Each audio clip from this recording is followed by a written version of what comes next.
Good morning. ધોરણ 9 ની અંદર સામાજિક વિજ્ઞાનની અંદર ચેપ્ટર 8 છે ભારતના રાજ્ય બંધારણનું ઘડતર અને લક્ષણો. એની અંદર આપણે છેલ્લા તાસની અંદર જોઈ ગયા હતા બંધારણની અંદર આવતી વિશિષ્ટતાઓ કઈ કઈ છે એ વસ્તુ જોઈ ગયા હતા. ભારતનું વિસ્તૃત બંધારણ, લાંબુ બંધારણ, જેણે એમ કહી શકાય કે ધર્મ બિન સાંપ્રદાયિકતાનો સ્વીકાર કરેલો છે. જુદા જુદા વ્યક્તિઓ જુદા જુદા ધર્મને પાળી શકે છે. જુદા જુદા બંધારણો ઉપરથી ભારતનું બંધારણ છે એની અંદર અમુક બાબતોને લેવામાં આવેલી હતી એ આપણે જોયું હતું કે જેની અંદર અમેરિકા, કેનેડા છે, ઓસ્ટ્રેલિયા છે, રશિયા છે, આ વગેરે જે દેશો છે એના બંધારણનો અભ્યાસ કર્યો બંધારણના ઘડવૈયાઓએ.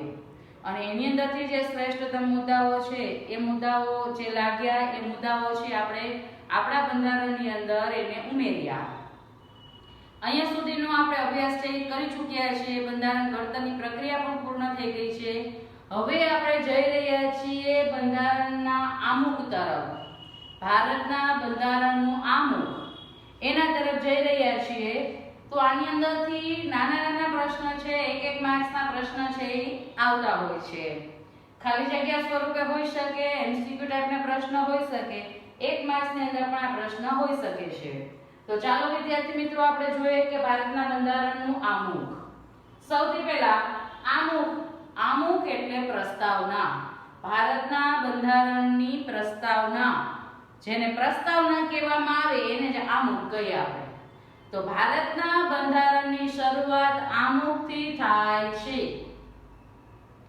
વિદ્યાર્થી મિત્રો યાદ રાખજો કે ભારતના બંધારણની શરૂઆત આમુખથી થાય છે.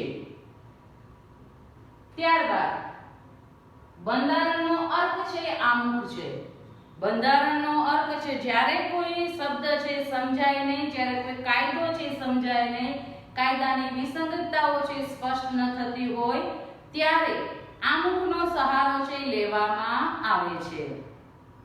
આપણે જોઈ શકીએ કે જ્યારે તમે ઘણી વખત જ્યારે વિસ્તૃત પ્રશ્ન જ્યારે લખો છો ને, લાંબો પ્રશ્ન, નિબંધાત્મક પ્રશ્ન જેને કહીએ. હવે આ નિબંધાત્મક પ્રશ્ન છે અથવા તો તમે નિબંધ લખો છો એની અંદર પ્રસ્તાવના તમે લખો. હવે પ્રસ્તાવના લખો ને એની અંદર આખો તમે જે પ્રશ્નનો જવાબ લખવા જઈ રહ્યા છો ને એનો સાર આવી જાય.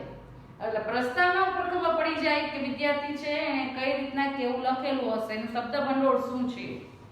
તો અહીંયા પણ એ જ વસ્તુ છે કે બંધારણનું જે આમુખ છે એ ભવ્ય છે. બંધારણના આમુખ ઉપર જ આપણને આપણા ભારતનું બંધારણ એટલું વિસ્તૃત છે, વિહત છે એ સમજી શકીએ છીએ. તો બંધારણનો અર્ક સમાન હોય તો એ આમુખ છે. અર્ક મીન્સ એક જાતની ઔષધિ જેને કહે, જેનો સચોટ નિકાલ છે મળી શકતો હોય. હવે અહીંયા પણ એ જ વસ્તુ છે કે જ્યારે કોઈ સમજ ન પડતી હોય કાયદાઓની, જ્યારે કોઈ સ્પષ્ટતા ન મળતી હોય ત્યારે ભારતનું આમુખ છે એને તપાસવામાં આવે છે, એનું વાંચન કરવામાં આવે છે અને સમજવામાં આવે છે. અને ત્યારબાદ એની અંદરથી આપણે રસ્તો મળી જાય છે.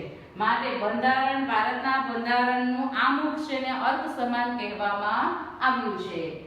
ત્યારબાદ વધુ કહીએ તો બંધારણનું હૃદય હોય, ધબકતું રહેતું હોય કાયમ.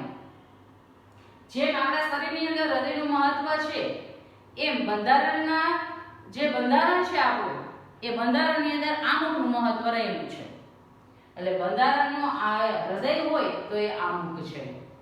ત્યારબાદ આમુખ સમગ્ર એક વાક્ય છે. આમુખ છે એ તમે તમારા પુસ્તકની અંદર, વિદ્યાર્થી મિત્રો પુસ્તકની અંદર તમે જોઈ શકો છો. ભારતનું આમુખ છે એ તમને બતાવવામાં આવ્યું છે.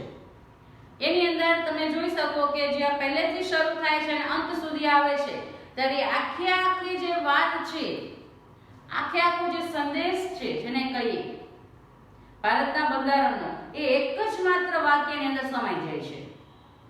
માટે એને શું કહેવામાં આવે છે કે ભારતનું જે બંધારણનું આમુખ છે સમગ્ર એક વાક્ય છે જેની અંદર સ્વતંત્રતા, વિચાર, વાણી, અભિવ્યક્તિ, ધર્મ, ઉપાસના આની વાત છે કરવામાં આવી છે. ભારતના લોકોને મળતી સ્વતંત્રતાઓ, વિચારોની સ્વતંત્રતા છે, અભિવ્યક્તિની સ્વતંત્રતા છે. તમે આગળ વિદ્યાર્થી મિત્રો જોઈ ગયા છો 8મા ધોરણની અંદર રોલેટ એક્ટનો કાયદો, જેને ગાંધીજીએ કાળો કાયદો કહ્યો હતો. તો વિદ્યાર્થી મિત્રો, એ કાળો કાયદો હતો એની અંદર આપણે જોયું હતું કે ભાઈ રોલેટ એક્ટના નિયમ પ્રમાણે દલીલ, અપીલ, વકીલ આ ત્રણેયનો આપણો જે અધિકાર કોઈ આપણી પાસેથી છીનવી લેવામાં આવ્યો હતો. એટલે એ સમયે વાણીની સ્વતંત્રતા, આપણી અભિવ્યક્તિની સ્વતંત્રતા હતી નહીં. જેની બદોલત આપણે જોયું હતું કે ભાઈ એની બદોલત આંદોલન છે કરવામાં આવ્યું વિરોધની અંદર, રોલેટ એક્ટના વિરોધની અંદર. એટલે એ જે કાળો કાયદો છે એ અભિવ્યક્તિની આપણી જે છૂટ હોય, બોલવા માટેની, વાંચવા માટેની જે છૂટ હોય એ બંધન કરતો હતો એ કાયદો. જે ખરા અર્થની અંદર એવો કાયદો હોય નહીં. આપણું બંધારણ ઘડાનું અને આપણે જોયું તો અભિવ્યક્તિની આપણને સ્વતંત્રતા મળી. વાણીની સ્વતંત્રતા, આપણે આપણા વિચારોને સ્પષ્ટ કરી શકીએ છીએ, રજૂ કરી શકીએ છીએ અને બીજાને કહી શકીએ છીએ, જેની અંદર કોઈ બંધન છે જોવા મળતું નથી. ઈશ્વરે જેને એમ કહી શકાય વાચા આપી હોય એ માત્ર ઈશ્વરની અંદર આપણે જોઈ શકીએ. ઈશ્વરે જેને વાચા આપી છે એ માત્ર ને માત્ર એક મનુષ્ય છે જે પોતાના વિચારોને બીજાને કહી શકે છે, પોતાની વાતને સરળતાથી, સહજતાથી રજૂ કરી શકે છે. માટે આપણે જોઈએ છીએ ઈશ્વરે જે વાચા આપણને આપી છે એ વાચા પ્રમાણે હંમેશા આપણો જીભનો એમ કહી શકાય સદુપયોગ થઈ શકે, મીઠાશથી આપણે બોલી શકીએ, એ ગુણને આપણે કેળવવો જોઈએ. એટલે અહીં સ્વતંત્રતા આપણે અમુક પ્રમાણે વિચારવાની, અભિવ્યક્તિ, ધર્મ અને ઉપાસનાની સ્વતંત્રતા આપી છે. મનપસંદ ધર્મ પાળી શકીએ છીએ, કોઈ પણ ઉપાસનાઓ છે આપણે ઈશ્વરની કરી શકીએ છીએ, એને તો કોઈ બંધન છે નહીં. હવે અહીં બંધારણના ઘડવૈયાઓના સ્વપ્નની ઝલક છે આપણને આમુખની અંદર જોવા મળે છે.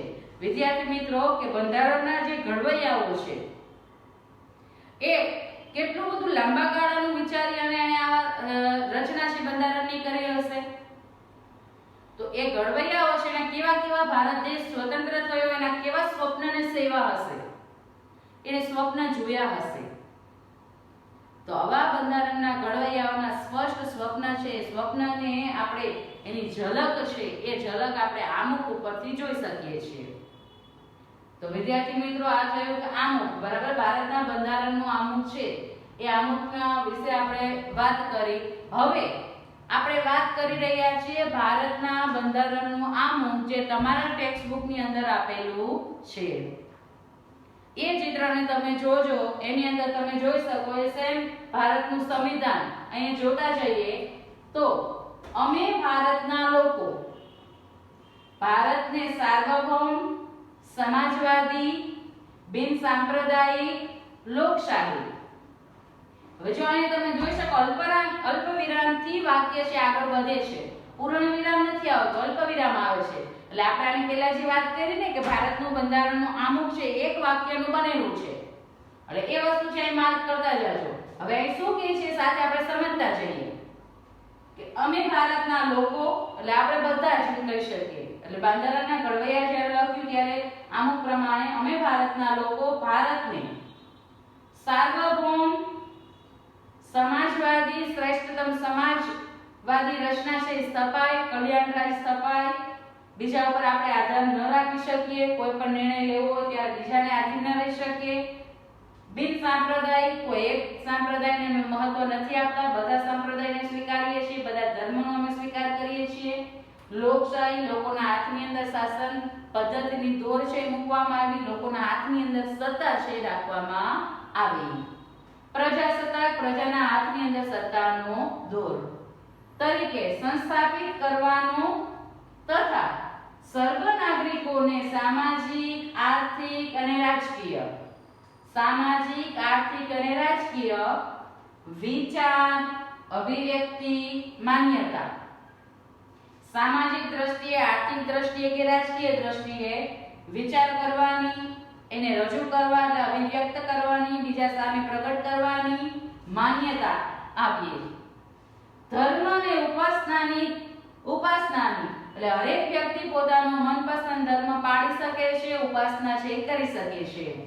એનો દરજ્જો અને તકની પ્રાપ્ત થાય, હરેક વ્યક્તિને પોતાનો મનપસંદ ધર્મ પાળી શકે, તક મળી શકે, એ પ્રમાણે તે કરવાનું અને તેવા સર્વમાં વ્યક્તિનું ગૌરવ, પોતાનું ગૌરવ છે એ જળવાઈ રહે, એને હાનિ ન પહોંચે, રાષ્ટ્રની એકતા ભારત દેશ છે એ એક રહેવો જોઈએ, એકતાથી બદ્ધ રહેવો જોઈએ. ભલે જુદા જુદા રાજ્યોની અંદર વિભાજન થયેલું હોય છતાં પણ એ બધા અભિન્ન અંગ છે એ ભારતના છે. માટે આપણે આગલા તાસની અંદર જોયું કે ભારતનું એક પણ રાજ્ય ક્યારેય પણ અલગ દેશ તરીકે માન્યતા પ્રાપ્ત કરી શકે નહીં. શું કામ? તો અહીંયા આપણે જોઈએ કહીએ છીએ કે રાષ્ટ્રની એકતા અને અખંડિતતાને જાળવવાની છે. ભારત દેશ એક બનીને સંઘ બનીને ત્યારે જ રહી શકે જ્યારે તમામ રાજ્ય છે એ બધા આમ જોડાયેલા છે, ભેગા છે ત્યારે. તો એકતાથી એમ કહી શકાય કોઈ પણ મુસીબતનો સામનો સારી રીતે કરી શકે છે.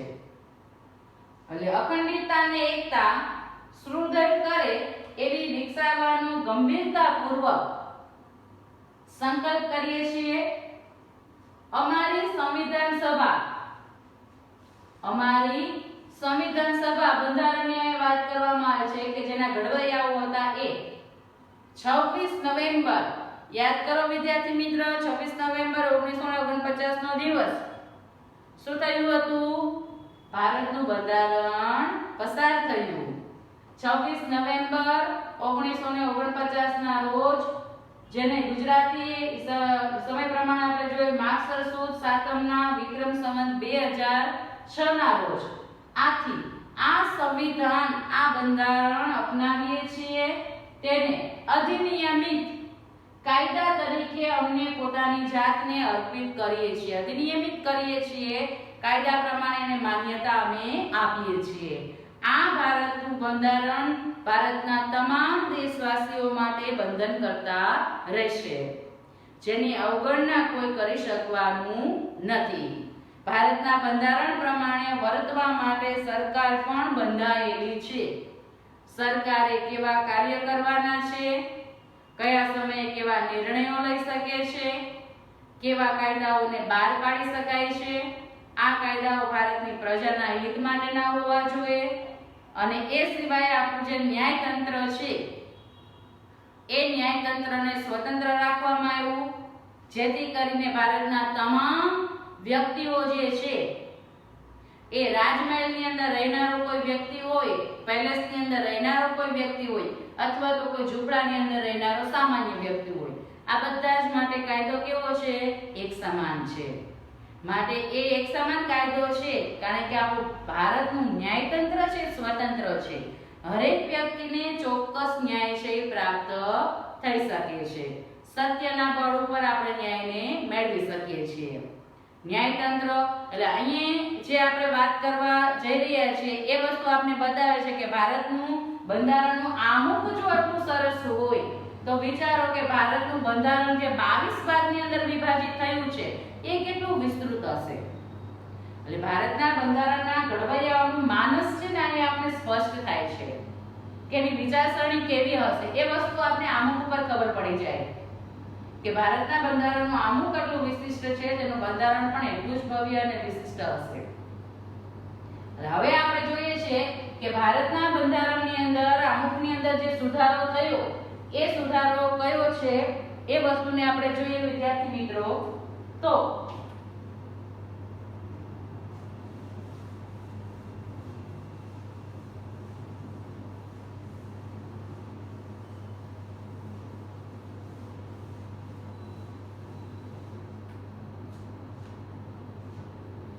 વિદ્યાર્થી મિત્રો 1976 માં 42મો સુધારો થયો. 42મો સુધારો, આ સુધારો કયો હતો? તો આપણે જોઈએ કે સમાજવાદી બિન સાંપ્રદાયિક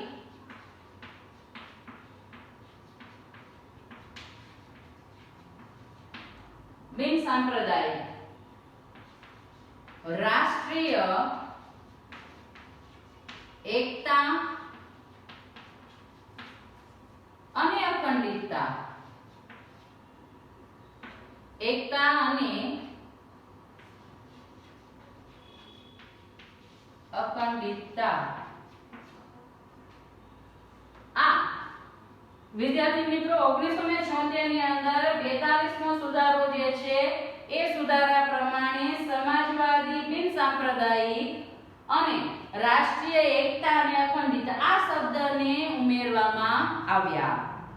1976 પ્રમાણે સમાજવાદી બિન સાંપ્રદાયિક રાષ્ટ્રીય એકતા અખંડિતતા આ શબ્દનો સુધારો છે કરવામાં આવ્યો આપણા બંધારણની અંદર. આમુખની અંદર આને સુધારી અને લખવામાં આવ્યું 1976 ની અંદર. હવે અહીંયા આપણને આપણે સ્પષ્ટ જોવા મળ્યા કે બંધારણના જે હેતુઓ છે એના સિદ્ધાંતો પરથી જે કલ્યાણ રાજ સ્થાપવાની જે વાત છે એ આપણને સ્પષ્ટ થાય છે કે ભારતના બંધારણની અંદર ભારતનું આમુખ છે આપણને કહે છે કે ભારત દેશની અંદર કલ્યાણ રાજ છે સ્થપાવવું જોઈએ. સર્વ નાગરિકોનું કલ્યાણ થવું જોઈએ. શ્રેષ્ઠતમ રીતે બધાને આગળ વધવાની પૂરતા પ્રમાણની અંદર તક છે પ્રાપ્ત થવી જોઈએ. સમાન બધાને આપણે જોઈએ છે કે કાયદા પ્રમાણે મળેલા 6 મૂળભૂત હક છે. એ 6 હક છે બધા જ નાગરિકોને એક સમાનતાના ધ્યેય સાથે મળેલા છે. સમાનતાના સિદ્ધાંત પ્રમાણે આપણને મળેલા છે. એ સ્વતંત્રતાનો હક હોય, સમાનતાનો હક હોય અથવા તો બંધારણીય ઇલાજોનો હક છે, ધર્મનો બાબતની અંદર સ્વતંત્રતાનો હક છે. આ બધા જ જે હક છે એ બધા નાગરિકોને સમાનતાની દ્રષ્ટિએ મળેલા છે. જેમ આપણને મૂળભૂત હક મળેલા છે એ જ રીતના આપણે જોયું હતું કે મૂળભૂત ફરજો. હવે આ મૂળભૂત ફરજો કયા બંધારણમાંથી લીધી હતી યાદ કરો જો વિદ્યાર્થી મિત્રો, રશિયાના બંધારણમાંથી. તો રશિયાના બંધારણમાંથી જે મૂળભૂત ફરજો લીધી હતી એવી મૂળભૂત ફરજો કેટલી છે મેં તમને આને પહેલા પણ કીધું હતું કે ટેક્સ્ટ બુકના પહેલા પેજ ઉપર આપેલી છે એવી 11 ફરજો છે. હવે આ 11 ફરજો છે જેમ અધિકાર ગમે નાગરિકોને દરેક વ્યક્તિને એ મૂળભૂત ફરજોનું પાલન કરવું ને એ પણ આપણી એક જવાબદારી બને છે. તો મૂળભૂત અધિકારો છે, મૂળભૂત ફરજો છે, રાજ્યનીતિના માર્ગદર્શનના સિદ્ધાંતો છે, એ સિવાય આપણે કહીએ કે કલ્યાણ રાજની જે સ્થાપવાની વાત છે એ આપણા બંધારણના આમુખ ઉપરથી પણ આપણે સ્પષ્ટ થઈ જાય છે કે શ્રેષ્ઠતમ કલ્યાણ રાજ છે ભારતની અંદર સ્થપાય એ હેતુને મુખ્ય હેતુ તરીકે જોવામાં આવ્યો છે અને કલ્યાણ રાજની સ્થાપના છે કરવામાં આવી છે. તો વિદ્યાર્થી મિત્રો, આગલા ક્લાસની અંદર ભાગ 4 ની અંદર આપણે જોશું કે આમુખનું મહત્વ શું છે.